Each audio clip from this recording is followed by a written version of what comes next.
Hey, this is Guy from New Plastic, and today we'll learn how to model and texture these enamel pins.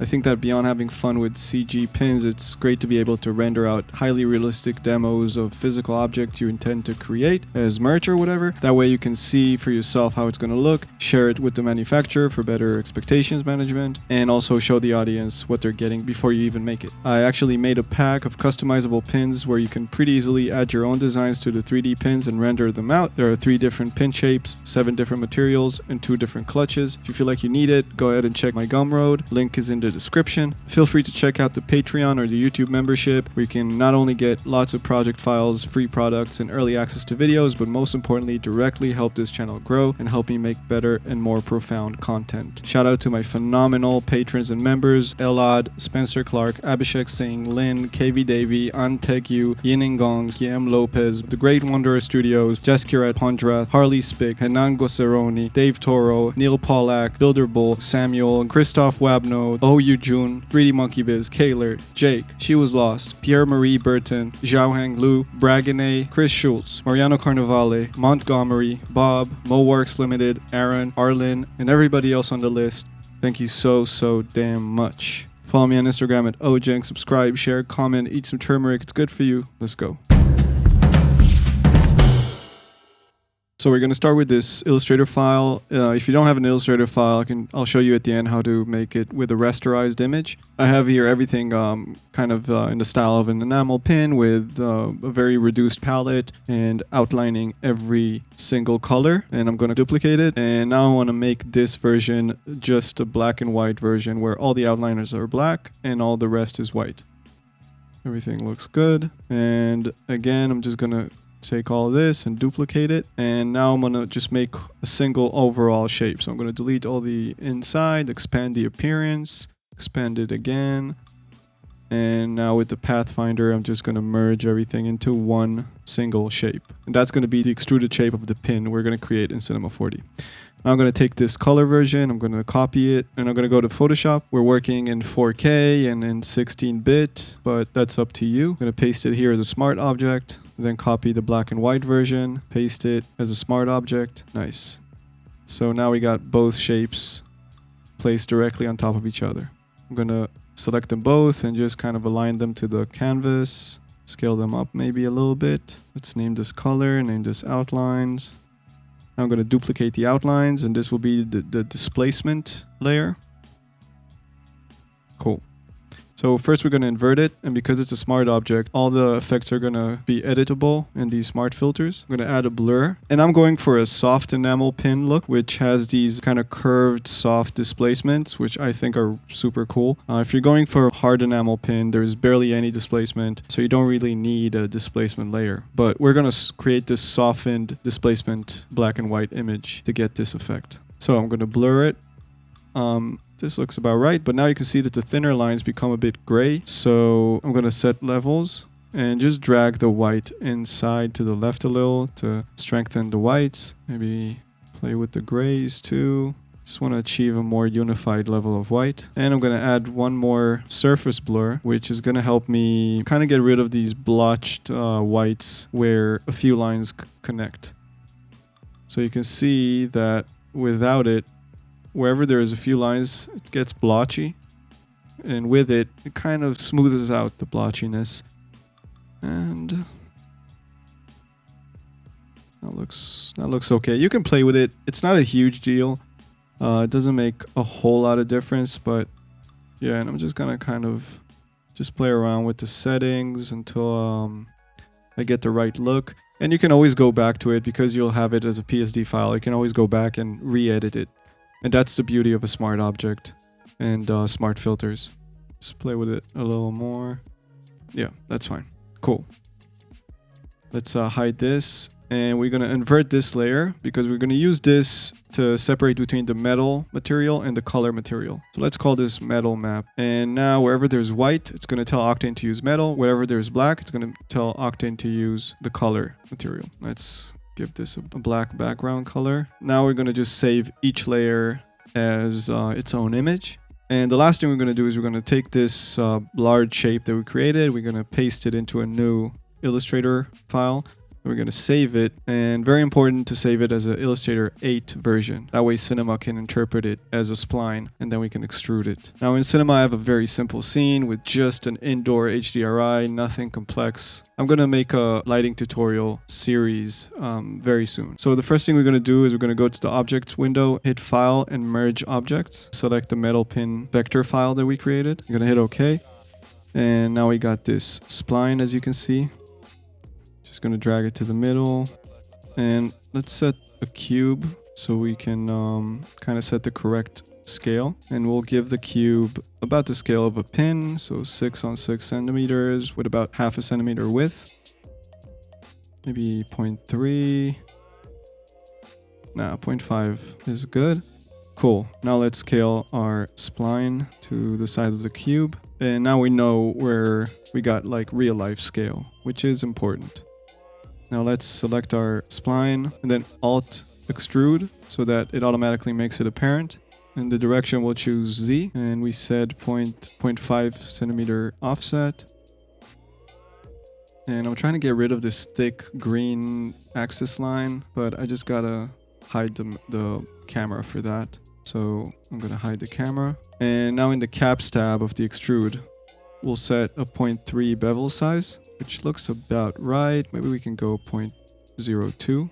Yeah. And in the caps type, we're going to choose Delaunay. And if we hit that arrow, we can set the density to be more or less dense. But as you can see, it doesn't work because we have to go to our spline and change the intermediate points to uniform, let's say. And now, not only we get a more uniform kind of spread of points, we can also change the density of our mesh. So we're not going to go too dense. We just need the edges to be dense enough to be smooth. Cool. Now let's bring it closer to the camera.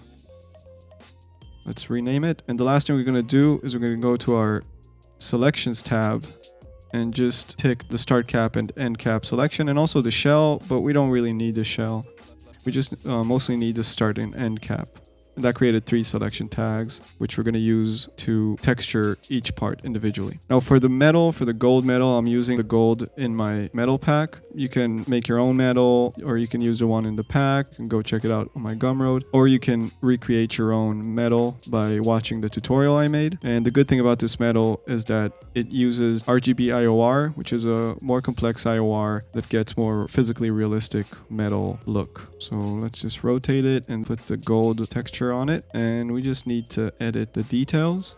So let's scale down our roughness texture, but most importantly, let's scale down our bump texture.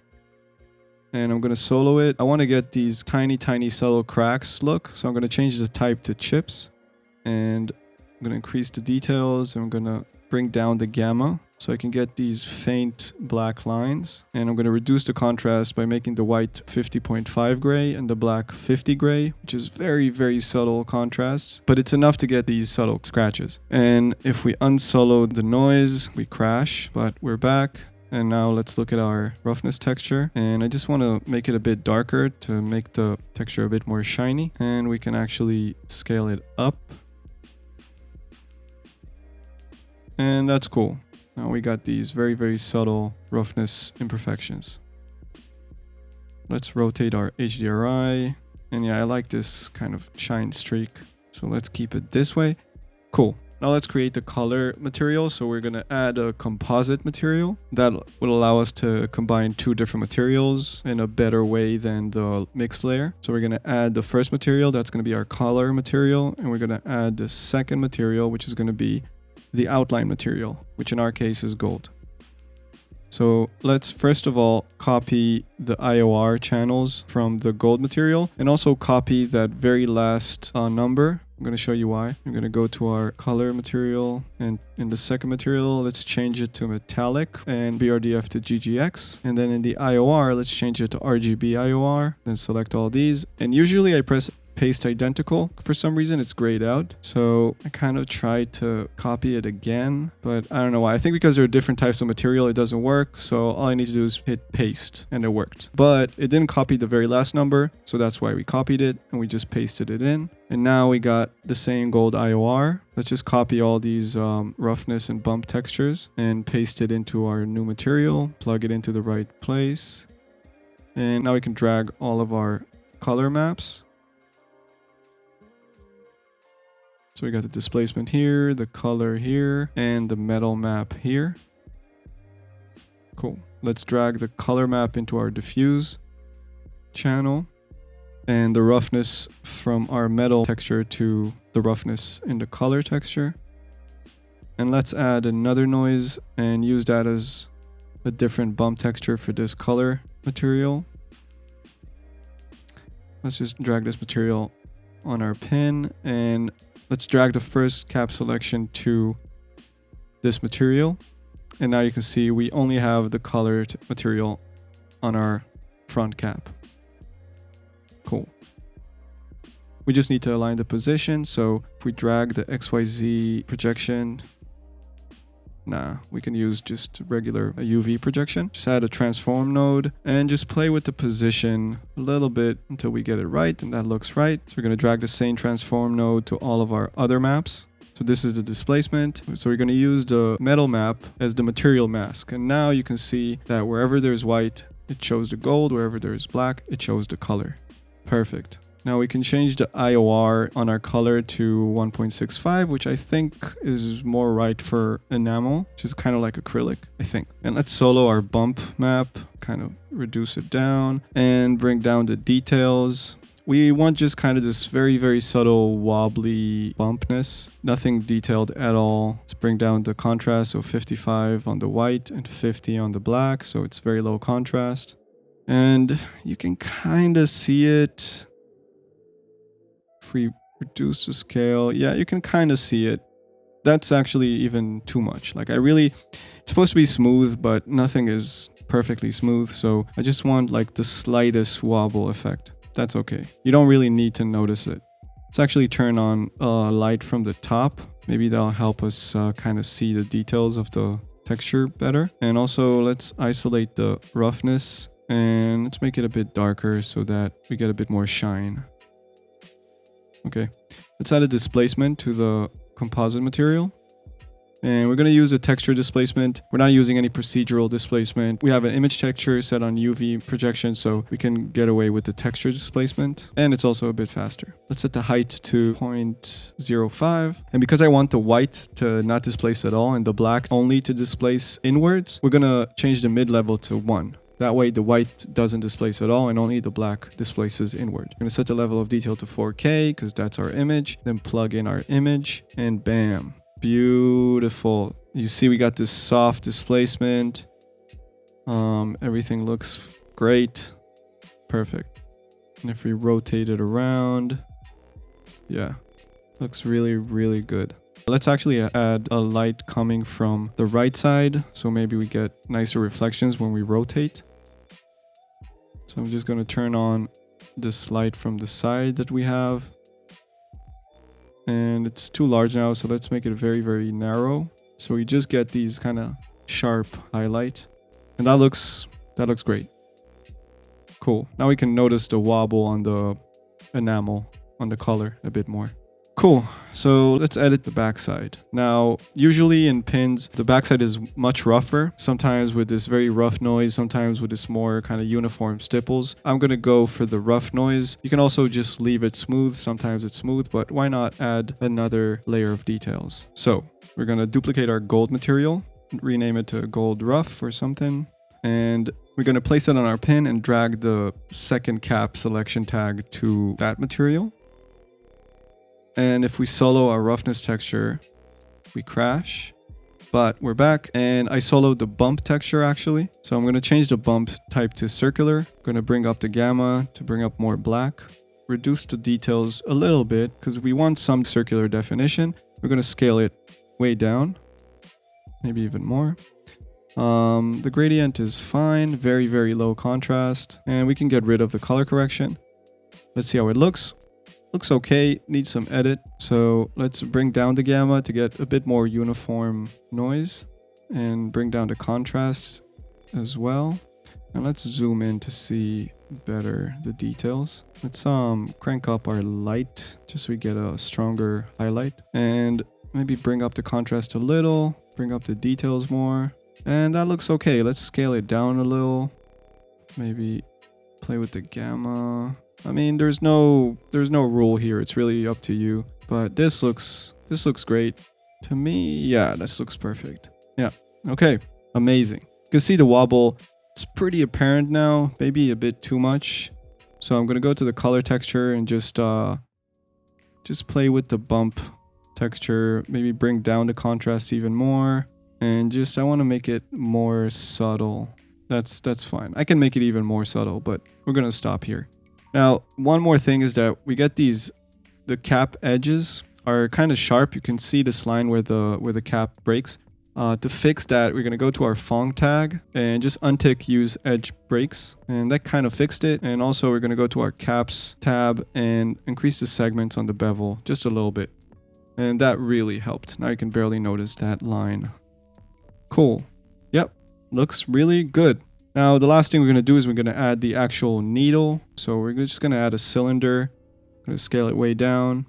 I'm going to align it to the back. Let's make it about 0.3 radius, and let's bring down the height segments. Let's make it editable by pressing C and scale it down on the y-axis. Now let's get rid of this cap. Now let's select this edge loop. And now we're just going to control, drag, and scale down, control, drag, and scale down, and kind of create this gradual slope. We're just controlling and dragging to create this pin. It's really easy. And then fill polygon tool to close that hole. And it looks okay. We just need to make a few changes. So I'm just going to hit UB to select this polygon ring, and then UF to select the rest of the polygons.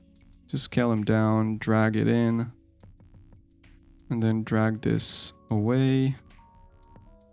Now I'm going to select this edge loop by pressing UL and just bevel it a little bit, and do the same with this edge loop. MS, bevel it just a little bit.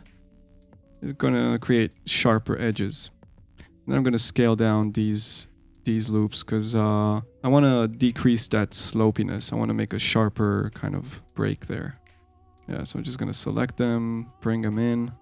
As you can see, we have a much sharper slope, and that looks pretty good. I'm going to hit L and move the axis to the very base, and then hit L again and drag it all the way to the pin. Let's rename everything, and let's adjust the axis on the group. And now you can see that it looks pretty good. I think the base of the needle is still a bit thick. So let's just select all of these polygons and just drag them in a little. And select this polygon loop as well. If I can hit it. No, I did. Let's drag it in. And I think this would be... yeah, this looks much better. Amazing. That's it. We're done with this. But what if we want to do a more of a die-cast all-metal pin like these? Really, the only difference is that instead of color, we have this kind of rough metal texture. And instead of a soft displacement, we have this really kind of hard displacement. So we're going to duplicate our rough gold material. And we're going to do everything in a single material. So it's actually easier. Let's call this another name. Let's go to our color material and copy the subtle bump. I'm going to copy the metal map image texture and the displacement. And we're going to use the metal map texture to displace it because we don't want such a soft displacement. We're going to go to our new gold material. We're going to paste everything in. And we're going to add a mix node and combine the very rough bump texture with the very subtle bump texture. We're going to plug them both to the mix and plug the metal map as the amount, which is going to mix both of them. Wherever there is white, it's going to show texture 2. Wherever there is black, it's going to show texture 1. And we're actually going to uninvert it. We're going to add an invert node to invert it. And then we're going to drag the uninverted version to the displacement because we need the displacement to be the same as it was. And now if we drag this material instead of our color material, you can see we're getting something, but the image is not aligned. That's because we forgot to paste in the transform node for the image. So we're just going to copy the transform node, paste it into our new gold material, and drag it to the transform of the image. And you can see that we're good now. And we can soften the displacement just by a little bit by going to the displacement node, changing the filter type to Gaussian and the radius to about 5. And now the displacement is still hard, but not as hard. And we can play with the noise a little more.